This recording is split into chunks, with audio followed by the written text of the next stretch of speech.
Napanood mo ba yung interview ni G sa Fast Talk? Meron ka bang gustong ilinawin doon or i-correct kung may mali? Sinabi niya doon na dapat matagal na pala siyang bumitaw. Dapat yun na nga yung ginawa niya, dati pa. Dati pa. Kasi ayoko makapagsalita ng masama, ayoko magkaroon ng conflict kasi pipilitin ka, mare. Pipilitin ka mag-react. Tapos pag na-provoke ka, yung reaction mo, yung masama. Would you consider na big blow sa career mo? Kung bakit biglang tumamlay ang career mo pagkatapos ng issue sa inyo ni Rita Daniela? Oo naman. Simula na nangyari yon, yung issue na yon, wala na akong taping, wala na akong trabaho. Meron sa loob, plastic naman ako kung di ko sasabihin, meron sa loob. This is the most ungrateful job in the world, yung showbiz. Pag hindi ka na kailangan, pera ka na. Pagod ka na? Sa buhay? Pagod na ako, G. Sometimes I pray na kunin mo na ako. Mga kaibigan, kung wala nang patumpik-tumpik pa, Archie Alemania. Archie! Hello, Mama Ogs, kumusta ka? Totoo ba yung ngiti mong yan? Totoo naman. Totoo naman. Oh, masaya ako nakita kita eh. Wow! Parang ang dali-dali maging isang Archie Alemania. Mahirap. Mahirap ba? Pag mo nang pangarap. Sandali naman, baka naman sabihin, bakit ayaw namin pangarapin ng maging isang Archie Alemania? Mahirap ang buhay. Mahirap maging artista. Mahirap. Mahirap. Kumusta na si Archie ngayon? Peaceful. Mas tahimik yung buhay. Pero syempre, may kalungkutan dahil di ko kasama yung anak ko. Yun lang naman yun. Doon kita nakilala, no? Kahit magkakaiba yung nanay ng 4 mong anak, ang laging nasa utak ko, kung gaano kakadakilang ama. Salamat naman. Oo. Salamat. Pero hindi mo sa akin narinig kung gaano kakadakilang partner o asawa. Oo. Kasi parang sa dami ng mga issues sa'yo, parang kailan ko ba sasabihin kay Archie ito na isa siyang dakilang asawa? Ako, I believe na dakila akong asawa. Kasi nung nagpakasal ako, wala talaga, walang kalokohan. Siya lang talaga. Time and effort, pamilya ko, at everything that I have is for them and everything that I do is for them. Yun yung para sa akin. So masasabi ko, and I believe from the bottom of my heart, I am a good father and I am a good husband. Siyempre, yung iba, tatanungin nila, ano ba buhay ni Archie? So si Archie po, ay merong 4 na anak na merong kanya-kanyang masuswerteng ina. Ay, yung una, ilang taon na anak mo? 23. 23. Tapos, yung sumunod? Magta 23 sa December. Totoo ba? 5 months pagitan. Oh, bakit ganun? Nagkasabay Nagkasabay yung mami nila dati. Dakila ka nga. So anyway, yung pangatlo mo, yung kay Mickey Ferriols. Kay Mickey. Si Brent. Si Brent. Oo, na ilang taon na yun? 21. Magto-21. Sa December. Tapos itong kay G. Canlas ay mag-ilang taon na? 7, mag-8 sa next year, April. Baka itanong nila, bakit dun sa naunang 3, hindi mo naisip magpakasal? Bakit sa pang-4 mo naisip? Yung 3 yun, hindi ko pa nakilala si God nun eh. So para sa akin, laro pa rin lahat. Parang overwhelmed siguro ako nung naging artista ako. Siyempre sikat, konting kalabit sa mga babae. Marupok. Marupok, yes. That's the right term, marupok. Yun lang yun. And then, nakilala ko si God nung nagkaroon ako problema sa drugs. Umalis ako, punta ako ng Amerika. Nung kasagsagan nun, na sobrang naging addict ako sa ayoko na, nung gusto ko nang tumigil, lumipad na ako, punta na ako Amerika. So, nag-self-rehab ako. Kasi kung dito ako magstay, walang mangyayari. Hindi ko malalampasan yung struggle na yun. Kasi lahat ng kakilala ko na kasabay kong nagdadrugs, nandito. Saka lahat ng mga kakilala ko. So, kailangan ko lumayo sa kanila para talagang totally mawala na sa system ko yun. Then, by God's grace, nandun ako sa Amerika for 6 months, sa Europe 2 months. So, 2 months sa Amerika, 2 months sa Europe, then balik sa Amerika ng 4 months. Then, bumalik na ako dito para mag-promote lang ng General Luna. Dapat doon ako for good eh. Nag-aaral lang akong culinary. Dapat nagpaalam na ako sa mga anak ko. Sabi ko, kukunin ko na lang kayo. Pagka stable na ako dito, kukunin ko na kayo. And siguro ayaw pa ako paalisin dahil pagkatapos sa General Luna, dire-diretso na ulit yung mga trabaho ko noon. Sabi mo kanina, nung nakilala mo si God, kailan mo Tsaka nakilala si God? That was Siguro 2015 siguro, mga 2016. Wala akong masasandalan na talaga eh. Mag-isa lang ako sa Amerika. Nandun nga mga tito-tita ko and mga pinsan ko. Pero still, for me, ako pa rin. Mag-isa pa rin ako doon. So, kailangan ko ng kasama, kailangan ko ng kausap, kailangan ko ng gabay. Yun, doon ko na nakilala si God. Doon ako nag-church sa Amerika. And then pag-uwi ko dito, nagpa-baptize na ako. And then 2 years akong nag-usher sa Victory to serve Him. Tapos noon, doon ko na binalikan si G. Doon ako nagpakasal. Naging kayo na ni G noon pa. Noon pa. Tapos nag-split kayo. 2002. Naghiwalay na kami 2000. Okay, tapos nagkabalikan kayo. Mga 2018 ba? 2017, something like 2018. Hanggang 2018, 2017. Doon yun na napag-desisyon na magpakasal na. Kasi naniniwala ka ba sa love is lovelier the second time around? That time? Kahit anong paniniwala mo sa ganun bagay, hindi yun yung pinapaniwalaan ko. Pinapaniwalaan ko, ito na siguro yung bigay sa akin ng Diyos. Yun yung nasa akin na gusto ko na mag-settle down, ayoko na magloko sa buhay ko, I wanna focus on my family na, gusto kong isang buong pamilya. Yun na yung para sa akin. Kaya ka nagpakasal? Kaya ako nagpakasal. Tsaka ayoko na. Habang kasal kay ni G, wala ka namang... Wala. Hindi ka naman lumiko. Hindi. Walang likuan. Diretso lang. So baka itanong nila ngayon, wala naman palang liko. Diretso na pala si Archie. What went wrong? Bakit napunta rin sa hiwalayan? Pareho kaming Christian ni Gia. Lahat ng pinangahawakan ko tungkol sa pagiging magkarelasyon, pagka pareho kayong Kristiyano, yung ikaw yung hari ng tahanan at siya yung reyna. Wife, submit to your husband. Husband, love your wife. Ang nangyayari, pareho kaming hari sa isang kaharian. So hindi po pwede yun. Yun yung laging nangyayari for the past how many years. So, saan pa ako lulugar? Ikaw ba naging submissive? O siya? Pinagbibigyan ko lahat. Binigay ko lahat para lang ma-appease, Yun lagi yung pinagtatalunan namin dalawa and even yung magulang niya, mga pastor, yun din ang sinasabi sa anak nila. Pero walang nagbago eh. I'm still holding on, alam mo yun. May mga times na ayoko na talaga. Pinipigilan niya ako. Always, Lord, alam mo yan. Yung mata mo lang yung importante sa akin. Alam mo yan. Yung ayoko na talaga. Yung gusto ko na umalis. Pero nung huling ayoko na, hindi na ako alis. Para sa anak ko na lang. Hindi ako alis. When you say hindi ka alis, nandun ka pa rin sa isang bahay, sa bahay ninyo. So tatlo pa rin kayo magkasama. Yes. Nag-decide ka, alang-alang sa anak mo. Pero, wala ka nang makukuha sa akin. I mean, wala ka nang makukuhang emosyon, wala ka nang makukuhang kung ano man yung gusto mo. Go. Decision sa bahay, wag mo na ako tanungin. Ikaw na. Sa iyo na lahat yan kasi lahat naman ng major decision in our life, ikaw yung nasunod. Paglipat ng bahay, sa'yo nagmula. Ako dapat yun eh. Dati kasi magkasama kami sa bahay, kasama yung parents niya. Sa bahay nila? Bahay nila. Tagal ko nang gustong bumukod. Like for how many years kayo doon? Siguro for 5 years siguro. Mga 4-5 years, gusto kong bumukod na. Ayaw niya. Ayaw din ng parents niya. Kahit gusto ko, hindi naman ako nasusunod eh. So, siya yung lahat nasusunod. So, kaysa mag-away pa, kaysa alam mo yun, yung peace ko rin naman inaalaga ako. Sige na, okay. Puro ganun lang ako. Then one time, nag-away sila lahat sa bahay. Kaaway ni G, lahat. Doon kami nakalipat ng bahay. Doon ako naging parang masaya na nawala na kami sa poder nila. Hindi naman sila masamang tao. Hindi, kasi gusto ko, parang nga, sinabi ko sa'yo, bilang lalaki. parang diba, isang parang kaharian, dalawa hari. Kaharian yung tatay niya yun eh. Kaharian ng parents si G yun eh. Asan naman yung kaharian ko? Asan yung, alam mo parang you're walking on the eggshells all the time. So, yun. Nakalipat lang kami nung nagkaroon sila ng gulo. And that's her decision again. It's not mine. Doon pa lang makikita mo na yung decision niya, yun lagi nasusunod. And naapakan na ako ng todo nun. So, wala na siya makita sa emosyon, wala. For 2 months bago siya umalis ng bahay. So, napanood mo ba yung interview ni G sa Fast Talk? Meron ka bang gustong ilinawin doon or i-correct kung may mali? Yeah, kung anong sinabi ko kanina, yung sinabi niya doon na dapat matagal na pala siyang bumitaw. Dapat daw pinakinggan na lang niya yung sarili niya.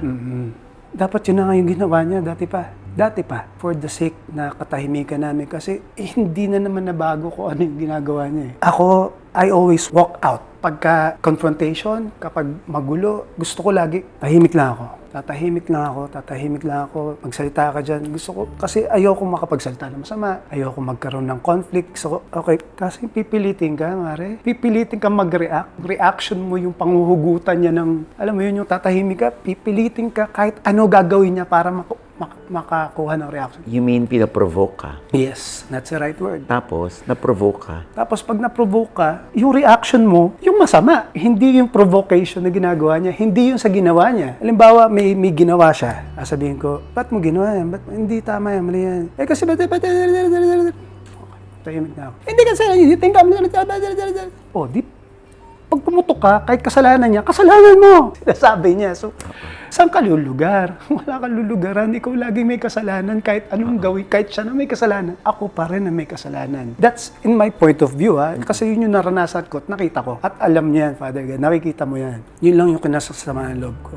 Na? Yung ganyan na pati anak ko ayaw pakita na anong ginawa ko masama sa bata. Araw-araw pinagluluto ko yung anak ko. Lahat ng mga kaibigan namin nakikita kapag magkakasama kami, kasama ko yung bata. Sa akin, sumasama yung anak ko. Ayaw sa kanya, sa akin lagi nakakandong, sa akin lagi nakayakap. Kasi alam niya, dun lang ako masasaktan sa hindi pagpapakita sa akin doon sa anak ko. Nakita ko nga yung anak ko one time. Saan mo nakita? Nakita ko doon sa park, doon sa village. Dati naming village. Pinuntahan ko yung kaibigan ko. Dadaanan ko yung park para makalabas. Pagkita ko naglalaro doon. After 8 months to, Mama Ogsa, after 8 months, yakap, how are you? Kiss. After 5 minutes, dating si G. Hinatak, Caleb. Nag-aatakan kami. So, no, give it. Kesa masaktan, go. Kahit namimiss ko yung bata, they left. Umiyak ba yung bata habang nakikita kayong nag-ano? Hindi ko na matandaan kung umiyak or ang sinasabi lang sa akin ng bata habang niyayakap ko, why do you always fight with mommy? Sabi ko, don't worry, I'm not gonna fight with mommy anymore because daddy left because I don't wanna fight with mommy anymore. Kahit hindi yun yung storya, para na lang sa anak ko na, sige na, ako na. Dahil may narinig yung anak ko na sinasabi sa kanya na ganun ng, I don't know.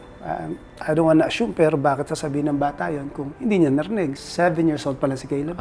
So, yun yung masakit na everyday mo pinagluluto, everyday mo pinaghahanda, everyday mong inaalagaan. Yun lang naman yung way para masaktan ako And yun yung masakit sa akin ngayon, until now. Na hindi mo nakikita yung anak mo. Nagwagi ka doon na nasasaktan mo ako. Pero I believe meron din para sa inyo. Meron din darating sa inyo. And darating na? Kasi si God just naman siya Fair and just natin. So habang hindi mo nakikita yung bunso mo, ay kumusta naman ang relationship mo with the 3 kids? Lagi ko silang kasama. Nito lang, nanonood kami ng premiere night ng movie namin. Movie ni John Narcilla at ni Elijah. Yun, nanonood kami ng premiere and then afterwards he went out. Halos lagi naman kami lumalabas. La Union, we go out. Lagi kami magkakasama ng mga bata. Kumbaga, yung mga bata mismo, close naman sila. Bilang alam nilang magkakapatid sila at Dati alam pa. nila iisa lang ang tatay nila. Dati pa, nung mga Dati bata pa. pa lang, pinagsasama-sama ko na yun. You always make sure na Every Sunday yun. okay kayo lahat. Yes, every Sunday yun. Yung mga bata pa sila, sleepover sa bahay namin nila Mickey dati. And you're okay with their respective moms? Yes, maayos sila pinalaki. Yes. Magagaling mag-alaga yung mga nanay nila. Siyempre, marami nang bash sa'yo nung nagsilita si G. Pero wala kaming narinig kay Archie that time. Tiniis mo o ano? Hindi. Sanay na tayo sa showbiz. Parang ako kasi damn if you do, damn if you don't. If you say something, negative. If you don't say anything, negative. Might as well keep it to myself. So, at least wala kayo narinig. Tsaka, respeto na rin sa nanay ng anak ko. Kahit siya pa pala yung may gusto umalis. Okay. Sa interview nga niya kay Tito Boy, ganun ba? Di dapat dati yung pag ginawa. Diba? Bakit? Yun lang sa akin. And I'm happy now and mas peaceful. In sense na sa relasyon mas tahimik. Mas okay ako ngayon. Intindihin ko lang muna yung sarili ko. So sarili mo. So, nag-iisa ngayon si Archie? Yes. Nag-iisa. Ulit. Masaya bang nag-iisa si Archie ngayon? Well, kasi nakaprogram na yung utak ko sa Family Man Na tinapos ko na nga yung mga kalokohan ko. So, wala akong ka-chicks, wala. Nandun lang ako mag-isa sa kondo. If may pupuntahan, dun lang ako lalabas. Or papasok sa trabaho. Routine ko, yun lang lagi. Luto, kondo, nood TV, that's it. Okay, so hindi ka nabuburyong. Kumusta yung mental health mo? Okay naman. Siguro masasabi ko mas matatag. Kasi kahit mag-isa ako, okay lang Hindi, wala na akong hinahanap na iba pa. Yun lang, namimiss ko lang talaga yung anak ko, Caleb. That's it. Would you consider na big blow sa career mo? As in kung bakit biglang tumamlay ang career mo pagkatapos ng issue sa inyo ni Rita Daniela? Oo naman. Siyempre naman. Simula nangyari yon yung issue na yon wala na akong taping, wala na akong trabaho. So total stop lahat. Until now, Talaga? may isang director na kumuha sa akin sa isang network, sa GMA. At ang sabi ng director, sabi daw sa kanya ng staff, may kaso pa daw ako. So sa GMA mismo, wala kang trabaho doon? Wala. Sa ibang network? Hindi pa ako nagtatry. Kasi ngayon nasa CICC naman ako, meron naman akong trabaho. Cybercrime Investigating and Coordinating Center. Doon ako nagtatrabaho ngayon sa social media nila. So creatives ako doon. So meron naman din akong trabaho. Pero yung network taping, wala. Eto, Mavex movie. Salamat Boss Lucky. Binibigyan niya ako ng chance ulit. Ito yung kay Elijah at kay John Arcilla. Meron pa rin naman nagtitiwala kasi syempre, naiintindihan mo ba, Archie, kung bakit hindi ka nabibigyan ng work? Yes. Naiintindihan mo sila? Yes. O hindi sumasama naman ang loob mo? Meron sa loob. Plastic naman ako, hindi ko sasabihin. Meron sa loob. Pero naintindihan ko bakit. Business is business, as usual. Kung sa tingin nila tingin nila makakasama para sa kanilang negosyo na nandun ako, makikita ako sa screen, yun na lang yung iniintindi ko. Business is business. This is the most ungrateful job in the world, yung showbiz. Pag hindi ka na kailangan, pera ka na. Pagka umingay ka ulit, kunin ka, it's business. So, I understand. Pero may sama loob. Pero kasi naranasan ko doon sa kabila na kahit may issue ka, they will work around it kasi gusto ka nila. Gusto nila yung craft mo. Gusto nila yung naniniwala sila sa talent mo. Naniniwala sila. Kahit gagawa nila ng paraan yan, I don't know how, pero sa kanila, walang parang gano'n Yun, hindi ko naramdamang naalagaan ako na kahit wala silang sakit ng ulo sa akin, yung mga EP and PM doon, walang sakit ng ulo sa akin doon. So, kumusta na yung case mo with Rita? Diretso pa din? Ongoing pa rin siya. Nasa RTC na siya ngayon. Yan, praying for the best result. Pero nag-iba yung tingin kay Archie ng mga tao after that incident yung, ano bang yung issue ni Rita kasi yung iba natingin sa iyo kasi nandyan yung madami kang anak sa iba't ibang nanay tapos yung kay Rita parang yung iba kasi aminin naman natin sa SOCMED hindi ba kung ano yung kwento doon magbe-base yung judgment nila True. yung opinion nila so parang hinuhusgahan ka ng iba na capable ka of doing it, yung pinaparatang sa'yo. Kasi nga parang babaero yung image ko. Yes. Yun lagi yung inaano Exactly. nila lagi, parang babulgang, yan na naman yung kumanyakan niya, mga ano. Ako po, napaka-private kong tao. Alam mo yan, hindi nga ako nagpapa-interview, hindi nga ako. Napaka-mahiyaan ko po sa personal. Pag trabaho para sa akin. Ganun talaga yung ano natin, society natin. Dalawa lang yan mga inggit, not because inggit sa estado ng buhay mo, yung parang inggit na buti nga sa'yo. Meron silang ganung pakiramdam na kahit hindi nila alam yung totoo, makapagsalita lang sila, makapagsabi lang sila na without thinking, just click on it. Yun lagi, wala. Ganun ang Pinoy. Parang judgmental ba tayo kung ano yung nakikita natin. Mga artista po, lagi nyo nahuhusgahan. Lagi nyo, kung ano yung naka-record at nakatatak sa inyo na role na ginagawa niya, yun na siya. Bawa, may gawin akong role na puro addict yung role ko. So, addict na yung tingin ko. Parang yun lagi yung impression sa iyo. Yes, ng Filipino audience. Anyway, parang ako, flattering sa akin. Ibig sabihin, yung mga roles na ginagawa ko sa TV, dumidikit pa rin sa kamalayan yeah, nila. pero hindi po ako yun. Trabaho ko lang po yan. Kasi nabasa na rin naman namin dun sa iyong affidavit na kumbaga magkaiba kayo ng panig ni Rita at ni Archie. So, depende na lamang sa korte, depende lang sa pagprepresent ng mga salaysay, di ba? Oo. So, I'm sure naiinip ka na rin dito sa isyong ito, no? Pero gusto kong tanungin si Archie ngayon kasi syempre, matagal tayong magkaibigan, Archie. Kaya mo bang gawin talaga yun? Hindi ko kayang gawin yun. Sa tinagal-tagal ko sa showbiz, sa dinami-dami na naging chicks ko, sa dinami-dami na naging babae ko, never po ako ng manyak. Never akong nang hipo, nang walang consent. Never kung Ba't gagawin. naman nang walang consent? Hindi, syempre, kailangan mutual consent yan para may mangyari sa inyo, mutual. Pero Okay. never kong ginawa, kahit kanino yun. Kahit nung nambababae ako, never ako, napaka-gentleman ko sa mga babae, kaya nga ako nagugustuhan. Never ako namamanyak. So kung ako, lumubog man ako sa upuan ko, mamatay man lahat ng anak ko, mamatay man nanay ko, Father God, ilubog mo na kami lahat kung hinawakan ko siya sa masasailang parte ng katawan niya, swear to God, mamatay man buong pamilya ko at mga anak ko. Sana kaya mo sabihin yan. Sabihin mo nga, ako, I can say that. Hindi ko kaya manghipo ng, I can't do that. Hindi ako ganun. Hindi dapat sa bubble gang ko nalang ginawa. Doon na lang sa mga kasamahan ko doon for 5 years. Ba't sila sinusundo ko, tinahatid yung mga nandun. Best friend ko, babae pa sa bubble. Doon ako natutulog sa bahay nila. May asawa siya. Yung asawa niya, okay sa akin. And yet, ito yung dadagok sa akin. Para,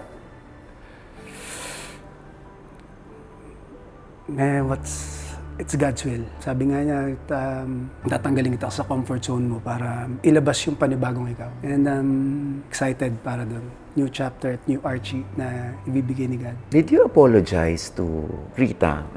Hindi na, parang out of court. Nag-sorry ka lang ba sa kanya? Or Hindi naman kami nakapag-usap. Nakipag-set ako ng meeting ng before mangyari itong lahat. Kasi nagsumbong siya sa Sparkle nun. Sabi ko sa Sparkle, sige po, pagharapin nyo kami, nakaharap po kayo. Para makita nyo kung sino nagsasabi na totoo. Ayaw niya. Pinipilit ko Sparkle nun. Pag-usapin niyo po kami para makita niyo kung ano ang mangyari doon. Makapag-sorry man, ano mang misunderstanding, ano ang nangyari. Ayaw niya. So, never kami nakapag-usap after. But, na-forgive ko na siya kung yun sa tingin ko nakasakit siya sa akin eh. So, it doesn't mean na I want you in my circle, I want you around me. Pero, yeah, for my peace of mind, hayaan na kita. Yung gante, hindi na ako para gumante. Ang Diyos na lang bahala sa'yo.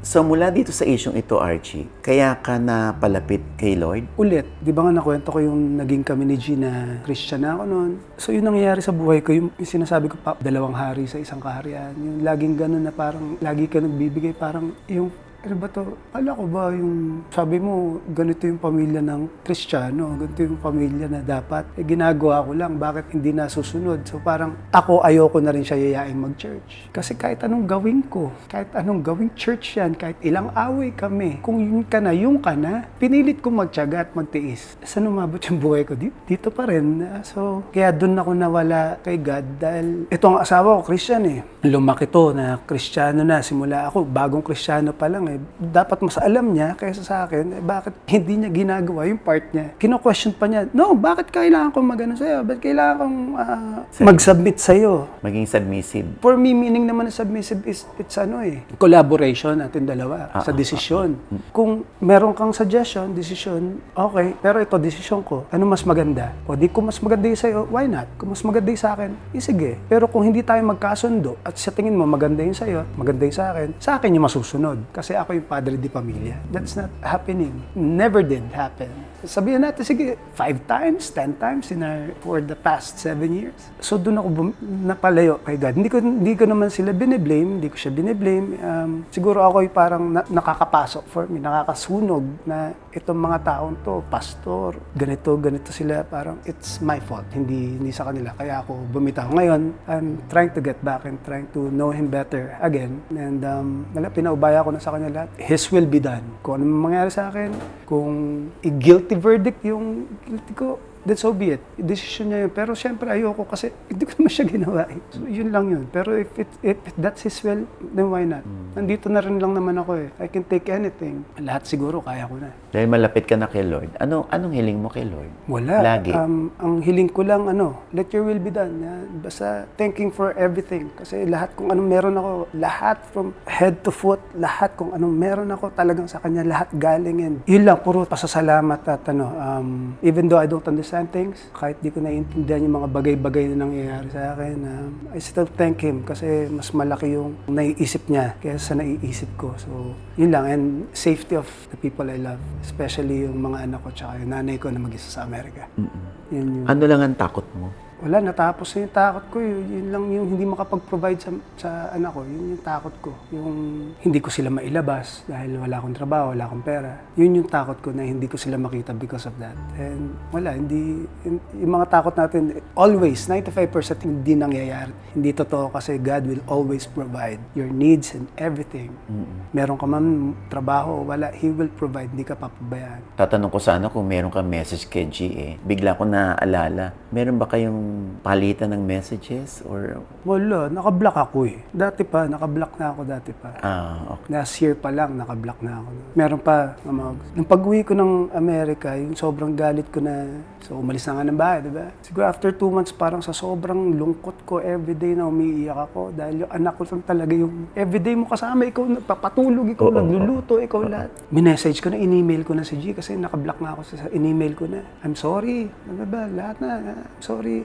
Let's try to work it out. Nasa isip ko para sa anak ko. Anak ko na lang. Bibigay ko na dito lahat ng gusto niya. Kahit siya na masunod. Sige na. Parang ganun. Titiisin ko na. Titiisin ko na. Pero buti na lang hindi siya nag-reply. Buti na lang hindi naging kami ulit. Kasi ang isang pelikula, kahit ilang beses mo panoorin yan, yun at yun pa rin ang ending niyan. Hindi magbabago yung plot niyan. Hindi magbabago yung story niyan. Kahit anong gusto mong bago. So, thankful hindi kami nagkabalikan. I'm really thankful kasi alam ko na yun pa rin ang ending nun and pareho lang kami magkakasakitan. But in fairness to her naman, siguro, we tried. She tried. She tried her hardest and bestest kasi she always, lagi siyang hold us together. Laging, kapag ayoko na, laging ayaw niya. Yun yung nakikita kong sa kanya. Pero the other part naman na nagkakasakitan na pala kami in sa ganong klaseng attitude. But you never hit her. I did. Yun nga sinasabi ko sa'yo, ipoprovoke ka, yung tatahimik ka na lang, yung yujugjugin ka, nakatahimik ka, hihilahin ka para mag-react ka. Lahat na lang gagawin. Natuktukan ko ng bote sa ulo, alam mo yung tumbler, kasi tumahimik ka! And then, ikaw may kasalanan nun. Aminin ko, ako may kasalanan nga. Bakit? Natuktukan mo. Ba't ko natuktukan? Meron pa isang instance yung the drive ako, binaba ko na siya eh. Alis ako, gusto ko, no! Dito lang ako sa kotse. Okay, sige, drive.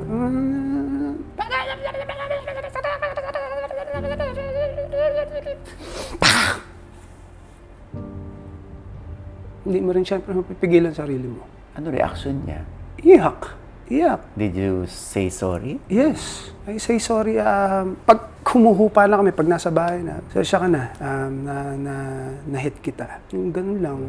Siguro kung di kami naghiwalay, baka mas grabe pa yung ngayon yung nangyayari. Baka hindi lang yun. At the end of the day, ako pa rin ang masama. Yun lang yun. Ako pa rin ang magiging masama. Pag nag-react ako sa ginawa niya, ako pa rin yung masama. Provoke ka. Ngayon ko lang sinabi to sa interview. Ngayon lang. That's how she is and I'm just telling the truth. Alam ko meron din ako mga bad sides, pero ano yung gusto niyo malaman? Sabihin ko. Ang bad side ko lang, hinahayaan kong ganunin ako.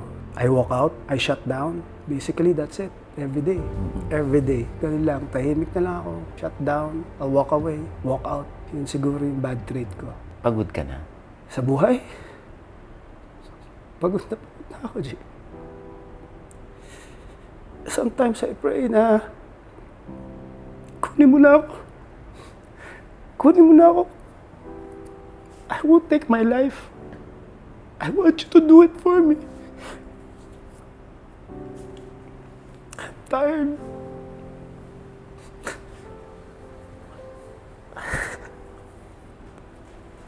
Wala, that's life. So tired.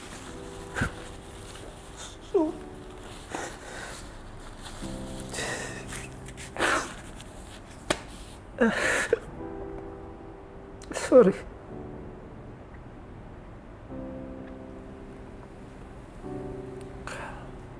Alam mo, wala ka ng gana. Everyday. From the moment you wake up na, wala kang trabaho, wala kang gagawin. Luluto lang ang pagkain. Pagkaluto, pagkakain.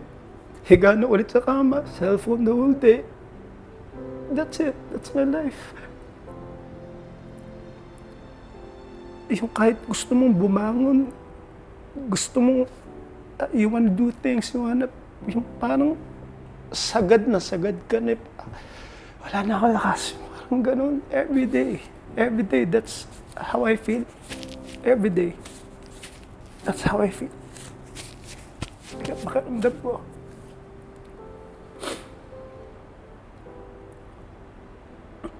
Yung tanong mo, pagod na ako. Yes. Pagod na ako. Bakit naisip mong wakasan ng buhay? Hindi ako. I'm not gonna take my own life. Ano yung gusto mo na pag hindi ka na lang magising, gano'n? Yeah, yun, pinagdadasal ko na, kunin mo na ako. Wala, okay na yung mga anak ko. Yun na lang bata yung hindi. Malalaki na naman yung 3 ko anak. So, kahit gusto ko pa makita yung mga apo ko sa kanila, if God's will, if He wants to take me, go ahead, Father God, take me.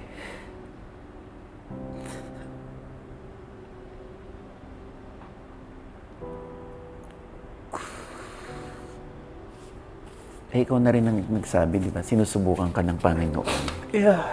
So, dapat pakatatag ka. Yun know, yung ginagawa ko, hindi pa niya ako kinukuha eh. So, habang... May purpose pa. May mission ka pa. Habang ginigising ka pa, may purpose ka pa. So, yun na lang. Excited na ako. Excited na lang ako doon sa kung anong next para sa akin.